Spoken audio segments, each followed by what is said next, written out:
Hello, everybody. I'd like to introduce you to Ken O'Reilly from RSA Global. Our subject matter today is the Middle East and African e-commerce sector. Thank you for joining us today, Ken. My pleasure, David. I really appreciate your time.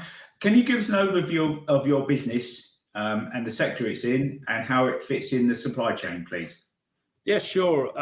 This is a family-run business that was established about 15 years ago, headquartered in Dubai with offices in India, Kenya, and also within Europe as well. Our primary sectors is chemical.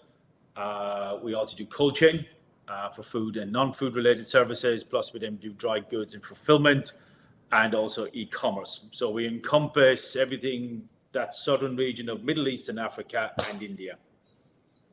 Oh, thank you. I appreciate that. And, obviously we understand the e-commerce market here.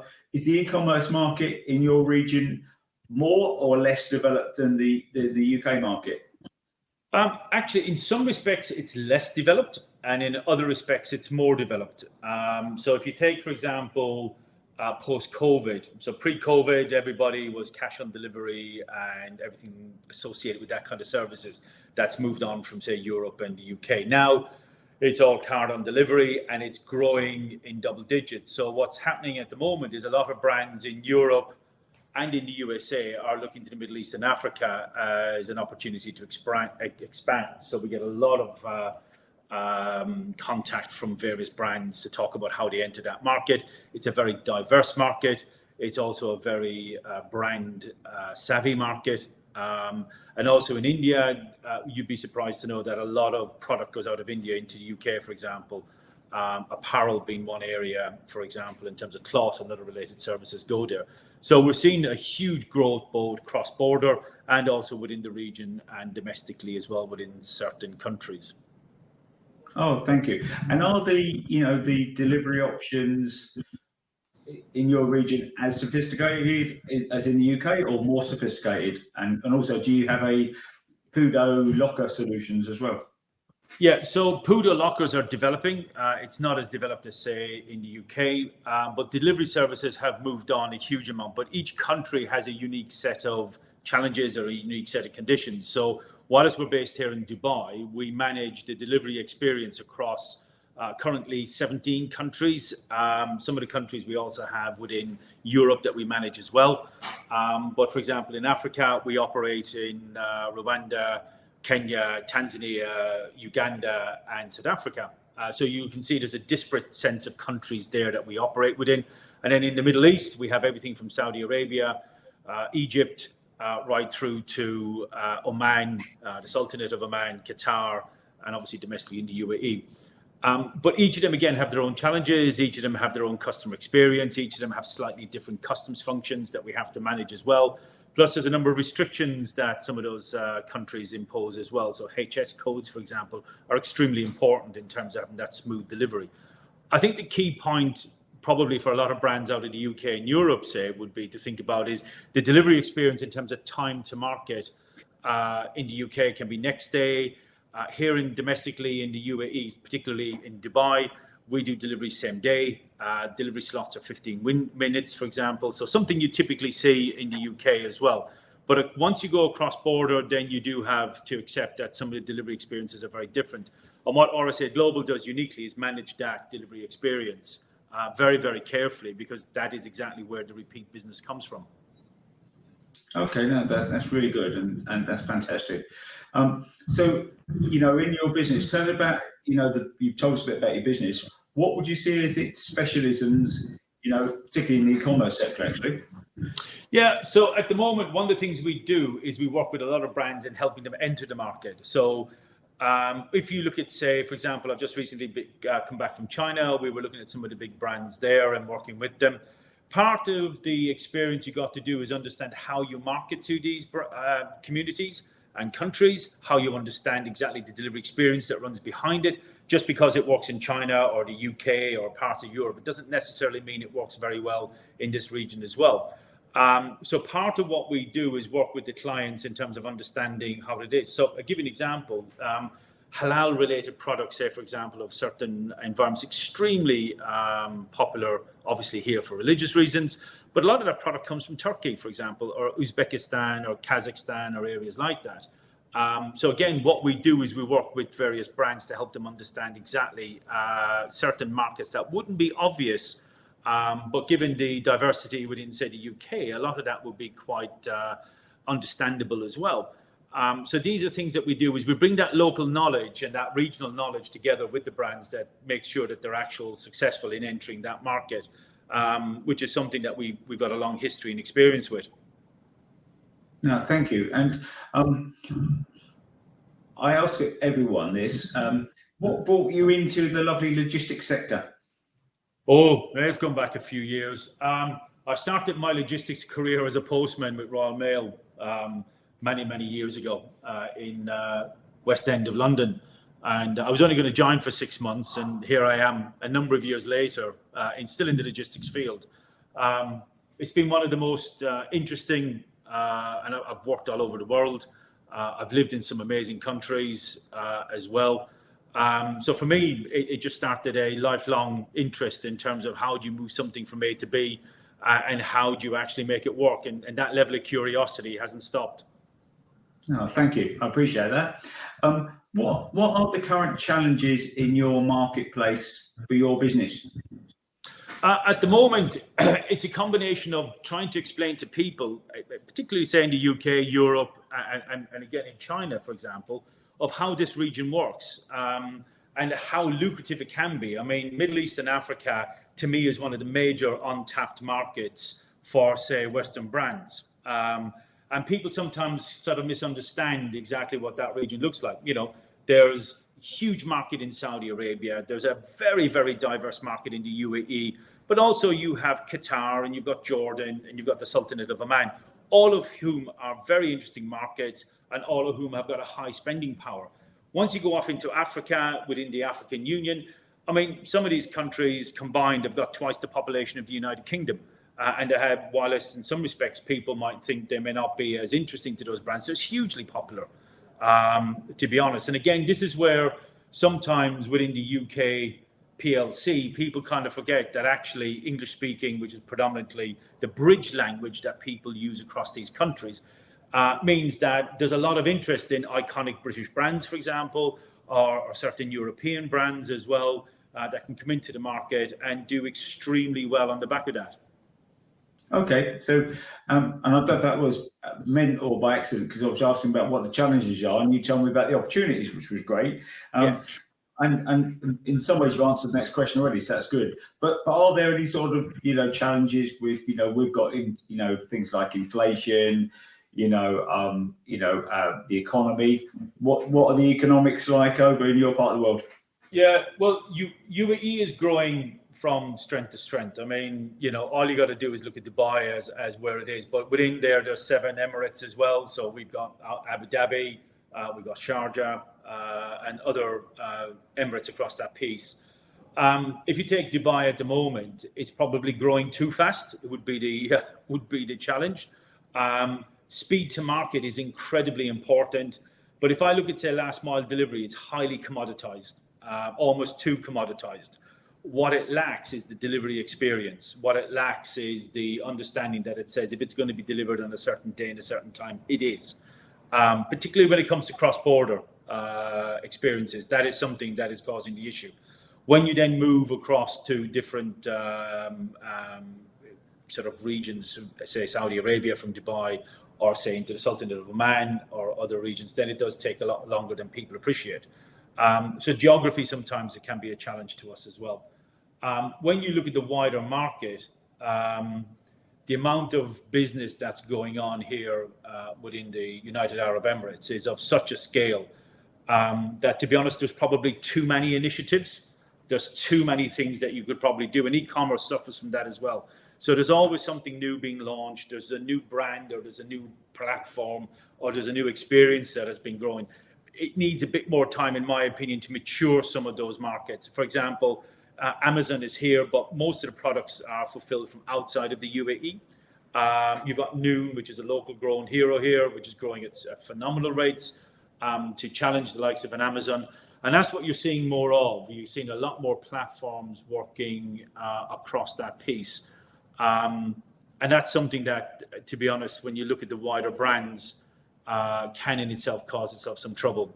So we do have, I'll be honest, one of our warehouses we have at the moment, we have a huge returns platform that we're working on at the moment because people didn't think that through when they were doing cross-border business here.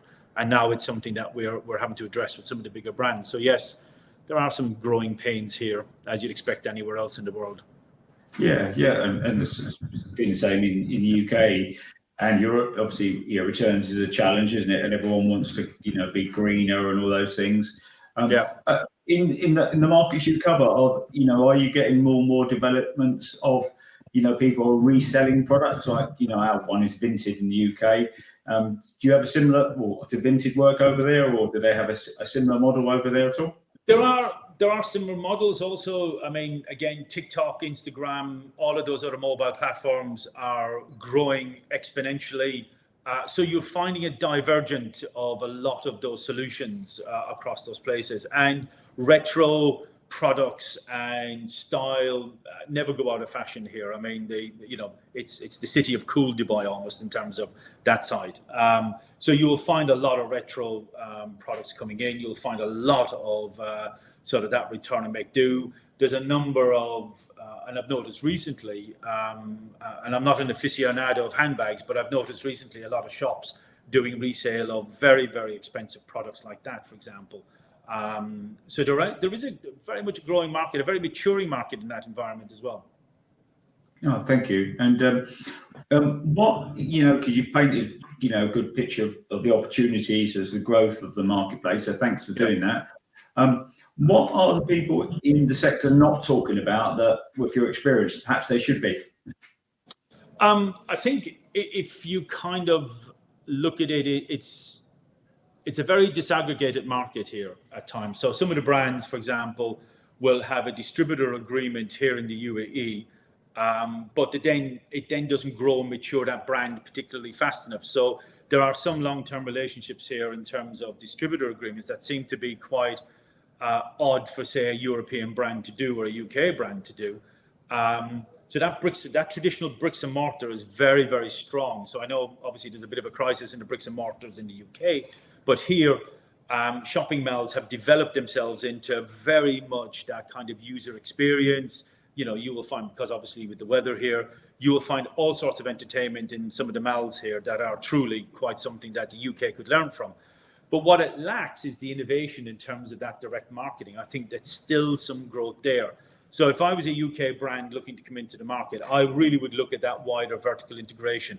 Take control of the brand, take control of your delivery experience and your returns experience, and it'll be far more rewarding than sort of outsourcing it, because that market at times is slightly challenged in terms of how it works.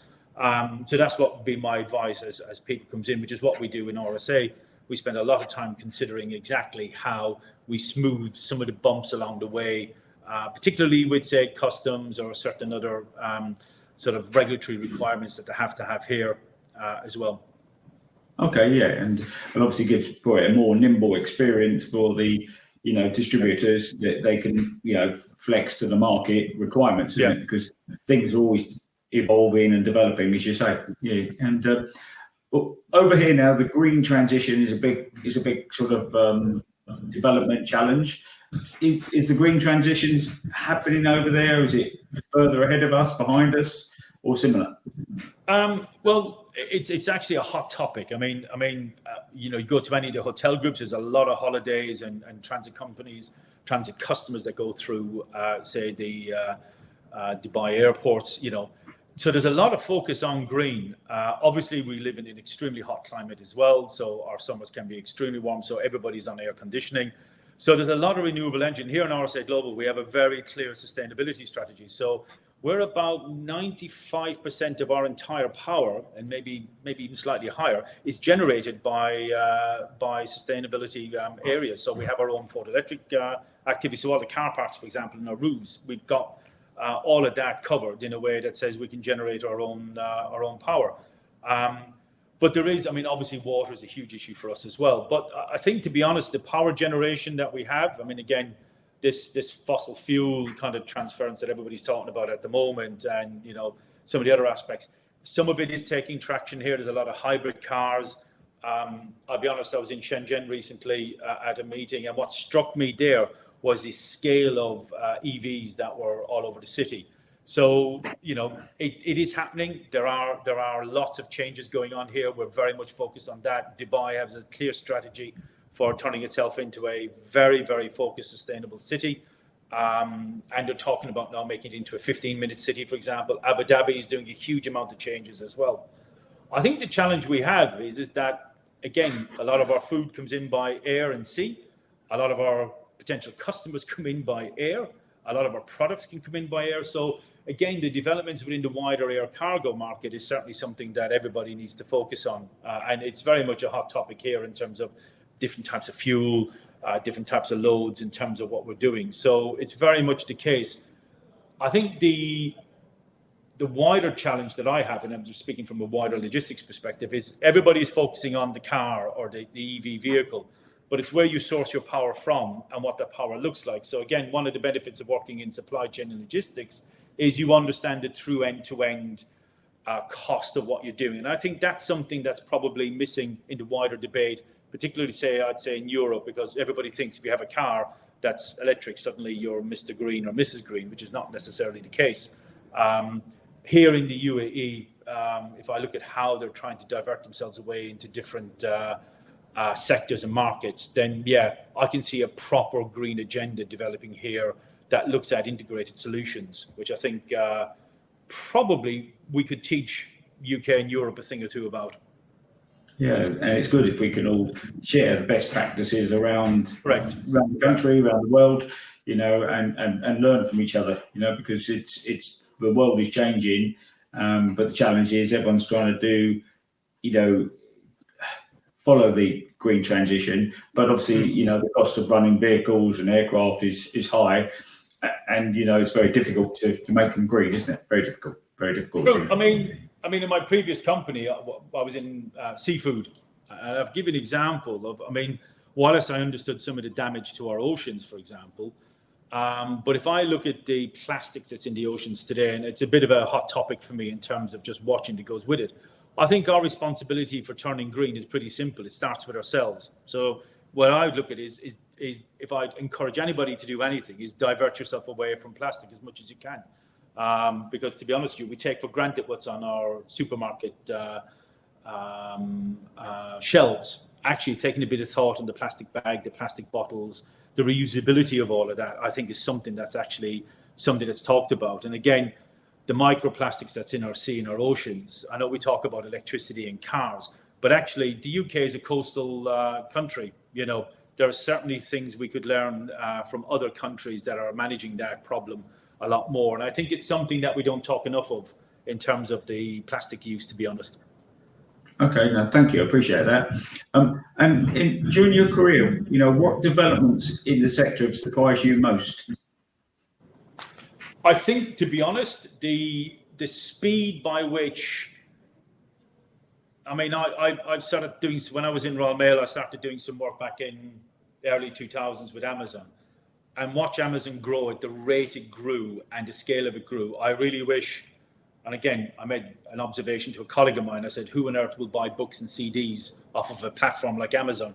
I wish I'd bought some shares back in 2001 then, and that was the case. To be honest, that's been surprising in terms of that customer experience and how smaller the world has become because of that.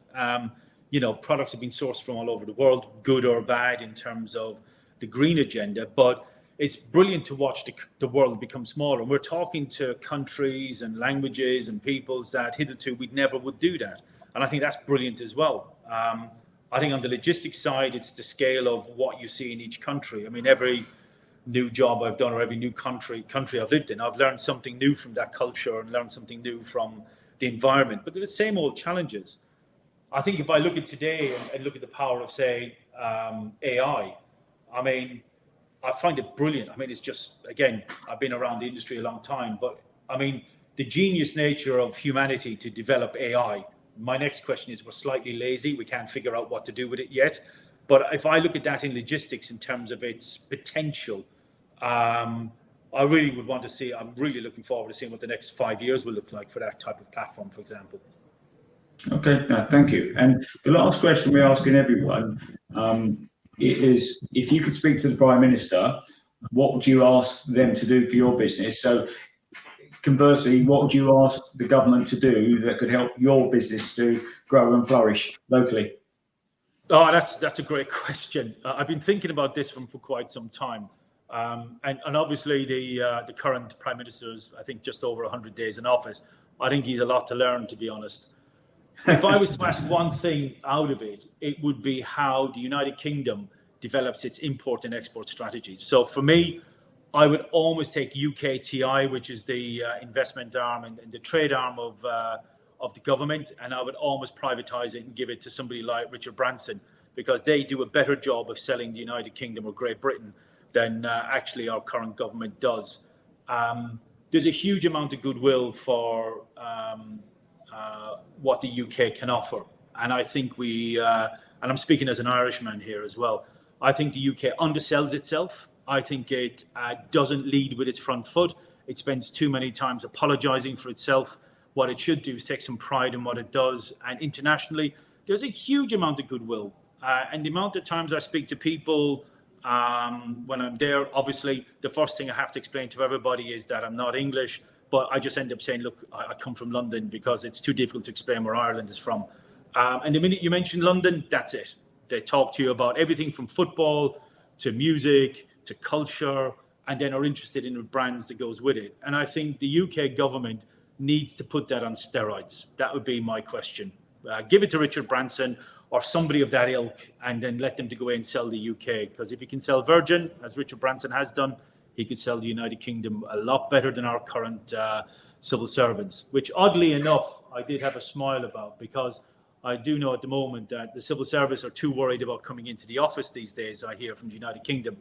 But when it comes to the Foreign and Commonwealth Office, for example, they're very keen to be out here in the sun. So my view is, get them out of their embassies, get them away from their protected walls, get them out into the community. And there's a huge expat community here in Dubai, for example. And I go to the Irish embassy sessions here. There's a big positive community of fellow Irishmen and women here.